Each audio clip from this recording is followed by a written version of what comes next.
Representative Tulsi Gabbard from Hawaii announced that she will be running for president. She is a Democrat and she has mentioned that she wants to be part of the race. Now, immediately following that announcement, CNN published a report regarding Tulsi Gabbard's past with the LGBT community and how she fought rather aggressively alongside her father to prevent the legalization of same-sex marriage. Now, before I move forward with the details on that, I just want to warn you that she was 19 to 21 years old at the time, and that's relevant. So, two important pieces of context before we move forward. One is, so that is now the 28th hit piece on a progressive in a row in the mainstream media. I'm still waiting for one critical article on Kamala Harris or Beto O'Rourke or Cory Booker or any establishment candidate. Not one yet, not one. Okay, so here's another progressive. And look at that, they found something negative about her from back when she was 19 to 21. Oh, big shock, oh my God, great investigative work here. So now there are complexities, let's discuss it all and let's be fair and let's do our job even if others won't. According to CNN, Representative Gabbard's past views and activism in opposition to LGBT rights in the late 90s and early 2000s put her out of step with most of the Democratic Party at the time, have come under more intense scrutiny since her announcement. Okay, so back in the early 2000s, most people in the country, specifically politicians, lawmakers in the country, were not openly supportive of same-sex marriage. They were not openly supportive of gay rights. In fact, it wasn't until 2012 when politicians became more and more comfortable openly and transparently supporting the LGBT community. In fact, we have recent presidential candidates, including Hillary Clinton, who did not come out in support of same-sex marriage until 2013. That was fairly recently. Yeah, I want to, so look, I think the things that Tulsi said back when she was very, very young were more extreme than what Hillary Clinton or Obama said. And we're gonna give you those quotes. And I understand that. At the same time, that sentence that Anna read, that CNN reported today is not really true. Saying, back in the 2000s, that was out of line with the Democratic Party. Well, if you're talking about the way she phrased it, that's true. If you're talking about, but that makes it sound like the Democratic Party was already in favor of gay rights and same-sex marriages. That's not remotely true. It's just not true. Obama took till 2012, and he was in a far more relevant position than Tulsi Gabbard. So were there these articles in 2011 saying, oh my God, Obama in 2011 still thinks that gay people should not be allowed to marry? Isn't that outrageous? No, he's establishment. Be cool, everybody, be cool. Oh my God, he got there in the year 2012, bravo, bravo. Was there hit pieces on Hillary Clinton about how after Biden and Obama, and it's the year 2012, Hillary Clinton still was like, no, gay people should not be allowed to marry. Now you can say, hey, you know what, she was lying. She always thought gay people should be allowed to marry, but she was doing a political calculation to be against gay rights so that she could win. How did that make it better? Now, was there a lot of, as soon as Hillary Clinton announced for president back in 2016, or obviously it would have been earlier than that in 2015, were there CNN and New York Times jump out? She was anti-gay until 2013. She didn't want gay marriage until 2013. No, they didn't write that article. It's funny how that works. So, all right, now let's go. And they literally, CNN, this is called opposition research. And we've been through it. So somebody did it and handed it to CNN. Hey, we went to the Wayback Machine. And that is the things that people deleted on the internet. But the internet kept it anyway, okay? And they went and found that stuff so that they could say, you see this, Tulsi Gabbard was against gay people at one point. I'll give you no context though about how all my beloved establishment candidates were also against gay rights. But hey, they're good Democrats. Okay, if you say so. So back in 2002, Tulsi Gabbard had said the following: working with my father, Mike Gabbard, and others to pass a constitutional amendment to protect traditional marriage, I learned that real leaders are willing to make personal sacrifices for the common good. I will bring that attitude of public service to the legislature. This is while she was running. Again, that's in 2002. And look, I also want to come forward and disclose that people change, and I've changed, right? So when I was in high school, I didn't think that same-sex marriage was right because I came from a conservative family, and you're influenced by your surroundings. And it wasn't until I got a little older, I mean, as soon as I was in college and I started to learn things and I was more curious, I became way more accepting. So the reason why I'm bringing that up is because I do believe people change. I do believe that there are politicians right now who were very much against same-sex marriage and they've changed, and that's totally fine. You wanna look at what their actions are toward the LGBT community. Have they done anything to help the community? Have they done anything to push for equal rights for that community? And we're gonna get to all of that in just a second. But I just want you to know that, this is who she was back then, and it's important to see whether or not she's changed. Okay. Yeah, just real quick, guys. Look, it's fairly well known I was a Republican, and I said some terrible things back when I was younger, and I was older than Tulsi Gabbard was. Okay, so yes, people can change, and we have to make room for that. So what's her record today? We will also give you that context. Right. So don't leave without knowing what her record is today. In one other statement, this is from 2000, again, 19 years ago, she said, "This war of deception and hatred against my mom is being waged by homosexual activists because they know that if elected, she will not allow them to force their values down the throats of the children in our schools." So look, if that was her positions today, I'd be done with her, right? Calling people homosexual activists, all the talk of this putting things down people's throats, weird. The constitutional amendment to take away rights from gay Americans, totally, 1,000,000% unacceptable. Okay, again though, this was when she was very young and she grew up in that environment. In 2004, she said, "To try to act as if there is a difference between civil unions and same-sex marriage is dishonest, cowardly, and extremely disrespectful to the people of Hawaii.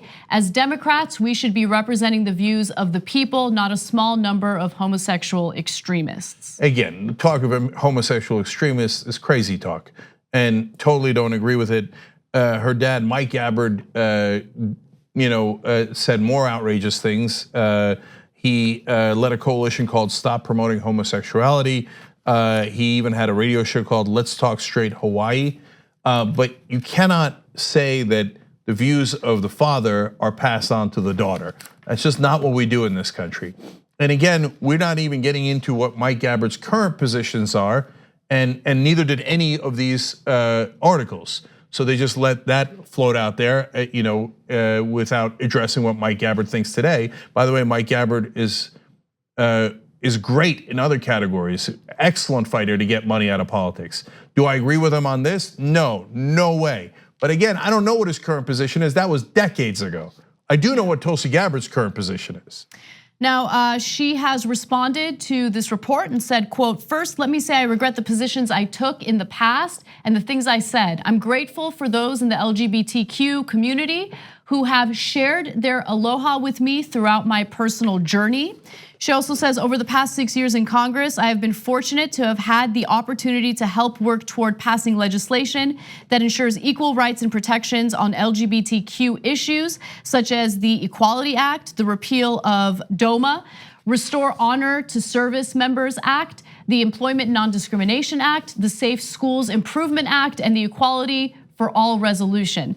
Another thing I wanted to quickly mention is that she noted that she started to change her own perception and ideology toward the LGBT community when she began her journey through the military, because she went to other countries and saw what it was like to have governments impose their morality on the people, and how that really held people back, and how torturous that could be. And so that really opened her eyes, and she said she learned a lot from that. She said much work remains to ensure equality and civil rights protections for LGBTQ Americans, and if elected president, I will continue to fight for equal rights for all. Yeah, so I'm actually gonna criticize Representative Gabbard on a similar issue that is happening today in a second. But I wanna finish this up. It's not just her comments saying that she's in favor of gay rights. She walk the walk. So she joined an amicus brief supporting Edith Windsor's challenge to the Defense of Marriage Act back in 2013. So while Hillary Clinton was still trying to figure out where she is on the issue, Tulsi Gabbard had already joined an amicus brief fighting in court to make sure that gay Americans have the right to marry. Your actions matter a lot more than what you said as a 19-year-old. And it's the Human Rights Campaign that she co-sponsored, by the way, the Equality Act. And the Human Rights Campaign, which gives a score on the LGBT issues, has given her a 92 score in the past in different Congresses that she was a Congresswoman in, an 88 score out of 100. And in the last term, she got 100 out of 100. So I think that's actually walking the right walk. And now, of course, her statements from the past are not what she stands for at all, and she stands for the opposite. So, I mean, even in a story like this, I think it is incumbent upon the people writing this story to mention right at the top what her current positions are. Of course, as usual, this is like you got to read 38 paragraphs in to say, oh, by the way, she has 100% score from the Human Rights Campaign. That's pretty relevant to this discussion. So I want to also mention Governor Howard Dean. He resurfaced the comments and he said, I was on the other side of this argument wearing a bulletproof vest while she was saying this. Dean tweeted in reference to what he was doing at the time. Wait a minute. I thought Howard Dean said that it was unacceptable to criticize fellow Democrats. Because when we criticize establishment Democrats, Howard Dean's the first one to jump out going, how dare you? Oh, you're creating division in the party. We need to unify, we need to unify. Why are you criticizing anything that Cory Booker's ever done? How dare you? All of a sudden it's a different rule when it's a progressive. Howard Dean immediately jumps in and goes, oh yeah, right, okay, why you see what you did wrong? We were right all along. Wait, back then, first of all, you were a progressive, Howard Dean, so it's totally different. You've gone in the exact opposite direction of Tulsi Gabbard. You went from progressive to an establishment hack. So let's just call things what they are. So please spare me your fake outrage. So LGBT members are outraged, I 100% understand, and the language that was used was totally unacceptable, okay? But when Howard Dean tells me that he's outraged, were you outraged when you're supporting Hillary Clinton? And she didn't support gay rights as quickly as Tulsi Gabbard did. Did you jump in there and go, Hillary, I can't believe it. When I had a life jacket on or whatever he had on, a vest, bulletproof vest on, and I was fighting for it. Hillary Clinton took another decade to come to our side. Now you didn't say that because you're a hypocrite. So context is super important. But I am going to criticize Tulsi Gabbard on one important thing. Several congressmen and senators were worried about a Donald Trump appointee that was in the Knights of Columbus. That is a religious group that is against abortion rights and against LGBT rights. And Tulsi Gabbard recently said that that was religious bigotry to point out that the candidate, that nominee was in the Knights of Columbus, and ask him, do you agree with the positions of this group that you are in? I don't agree with that at all. I think that's a perfectly legitimate question to ask. If I was in a group of atheists and we said, hey, we don't think religion is right, well, that makes sense, that's what an atheist is. If we said, yeah, we don't think religion is right, and we'd like to control the government and take away rights from religious people, yeah, you would get to ask me if I'm in that group and I agree with that group's ideology. So I actually agree with Dianne Feinstein of all people who asked that question. I think that's a totally legitimate question to ask a nominee. So I don't agree with Tulsi Gabbard when she says that's an illegitimate question. But that is something that's happening today. That's a legitimate criticism. If you wanted to focus on things like that, okay, then let's have a conversation. You want to go back to the Wayback Machine and find old things that she said when she was a teenager? No, that's not a legitimate conversation. You could say it, but you have to give context. And as usual, nonstop attacks on every progressive candidate, and the establishment candidates get free passes, and to the point where it's counterfactual. The article makes it sound like the establishment Democratic Party was totally in favor of gay marriage at a time when they were not. On the go? Don't worry, we got you covered. You can still listen to TYT at our new podcast network. Find us on Apple Podcasts, the Google Play Store, or at tyt.com/podcast.